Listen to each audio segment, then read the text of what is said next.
சென்னையில் வசித்த கார்த்திக் வாழ்க்கையில் எப்போதும் தோல்விகளை சந்தித்தவன். வேலை இல்லை, பணம் இல்லை, நண்பர்களும் மெதுவாக அவனை விட்டு விலகிக் கொண்டிருந்தார்கள். ஒரு மழை இரவு அவன் வீட்டின் வாசலில் ஒரு சிறிய பெட்டி கிடந்தது.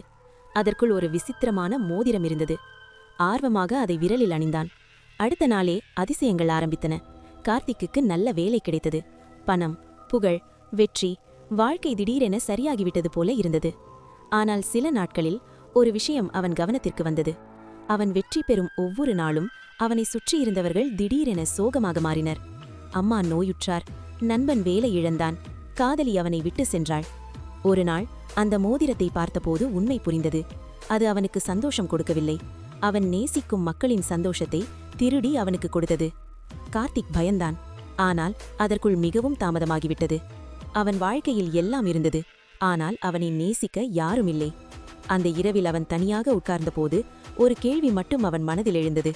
இது உண்மையிலேயே ஒரு பரிசா அல்லது ஒரு சாபமா? இப்படிப்பட்ட மர்ம கதைகள் பார்க்க சேனலை சப்ஸ்கிரைப் செய்து சப்போர்ட் பண்ணுங்கள்.